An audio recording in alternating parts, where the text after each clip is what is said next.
Қайырлы күн, құрметті оқырмандар.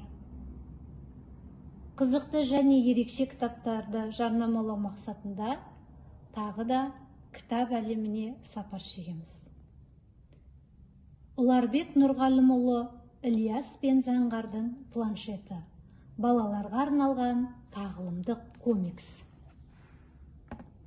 Қолдарымдағы кітапта сендерге қажет көп деген жақын дүниелер бар. Оны меңгеріп алғандар үлкен олжаға кенеледі. Тек сендер емес, жер жүзіндегі бала сол олжаны іздеп әлек. Ол байлықтың құны шексіз қымбат. Дәмі сондай тәтті, әрі ең ғажабы, қанша пайдалансаң да таусылмайтын ұшы-қиыры жоқ қазына. Жас досым, кімде-кім осы кітапты оқып тауысса, ол баланың ата-анасына тағы да қызықты дүниелерді салып жібереміз. Ендеше іске сәт. Ілияс пен Заңғар биыл 1-ші сыныпқа барды. Екеуі көрші болғандықтан сабаққа бірге барып, бірге қайтады. Мектепке таңертең Заңғардың ата-анасы апарады. Түсте Ілиястың ата-анасы екеуін үйге әкеліп тастайды. Бір күні Заңғар мен Ілияс сабақтан кеш шықты. Сол күні екеуін алып кетуге Заңғардың анасы келген еді.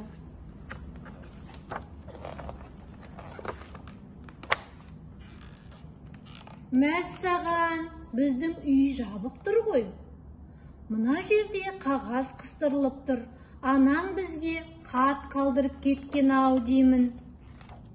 Хатты алып оқыды. Сәлеметсіз бе, аяқ астынан шаруа болып шығып кетіп едім. Мен келгенше Ілияс сіздің үйде отыра тұрсыншы. Ал жүре қойыңдар. Жақсы болды ғой, біздің үйде қонақ бар. Сен де қонақ болатын болдың, Ілияс. Ал кіріңдер балалар, аталарға, көкелерге сәлем беріңдер. Мектепке барып жүрсе, онда білімдері көбейіпті ғой. Онда мен бұлардың білімдерін байқайын. Кәне, сұрақтарыма жауап беріп көріңдер, деді атасы. Бірінші сұрағым, ұлтың кім? Екі бала ауыздарын ашып қалды. Балам, сен білетін едің ғой, қысылма, айта ғой. Менің ұлтым қазақ, деді. Ата сонда, қазақтардың аспабы қандай, деді. Домбыра, деп жауап берді.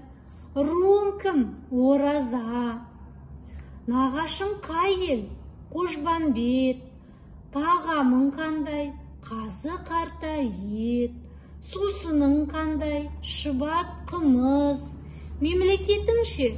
Қазақстан Республикасы. Ал енді 7 атаңды айтып берші. Жамбай, Қасен, Рахманқұл, Толыбай, Әбдірахман, Молдақан, Жомарт деп бала тақылдай жөнелді. Бәрекелді, міне нағыз қазақ баласы осындай болса керек деп қарт риза болды. Туған жеріңді айта қойшы деп тағы сұрады. Әй жараңдар, ал енді қолдарыңды жайыңдар, батамды беремін. Арта берсін мерейін, ертеңіне елімнің, сендер барда сенейін, орындалсын армандар. Ақ білектің күшімен қалдырған жерді сол жандар, тәуелсіз Қазақстанды біліммен сендер қорғаңдар. Балалар ас ішті. Балалар тамақтанып алғаннан кейін қарт тағы сөйледі. Ал балам, еліңе қызмет ететін үлкен азамат бол. Енді саған сыйлық бермей болмас. Міне саған сыйлық деп сұрақтарға жауап берген Заңғарға планшет сыйлады. Маған бере ме, бермей ме, досым мені ұмытып кеткен бе деп Ілияс таң қалды. Көп ұзамай Ильяс үйіне қарай бет алыпты. Үйіне көңілсіз оралған баласынан әкесі: «Балам, бір нәрсе болды ма? Неге көңіл күйің жоқ?» деп сұрады. Ильяс болған жайды толығымен айтып берді. Сонда әкесі таң қалып: «Сен неге жауап бермедің?» деді. «Ұялдым». «Балам, үлкенді сыйлаған дұрыс. Білемін, ұлтымды да білемін, музыка аспабын да білемін, ұруымды да білемін, мемлекетімді де білемін» деп Ильяс тақылдап қоя берді. «Жарайсың ұлым» деп әкесі риза болды. Ештеңе етпейді. Ол ақсақал 2 планшет әкелмеген болар. Әлгі сыйлықты Заңғарға арнайы әкелген шығар.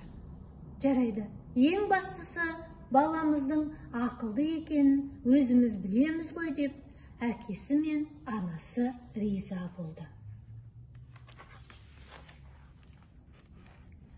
Келесі күні балалар мектепке бірге барды.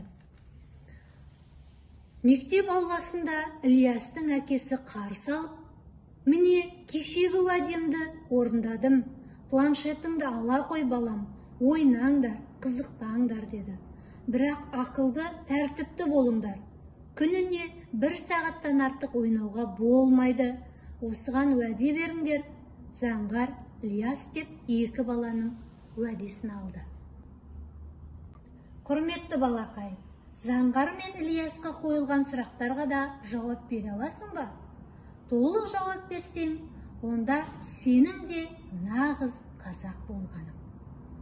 Осы жазғандарыңды жаттап, ойыңа тоқып алсаң, сені басқалар нағыз қазақтың баласы дейтін болады. Сендердің достарың Заңғар мен Ильяс нағыз қазақ азаматтары. Міне балалар, бүгін біз тағы да кітап әлеміне сапарымызды аяқтаймыз.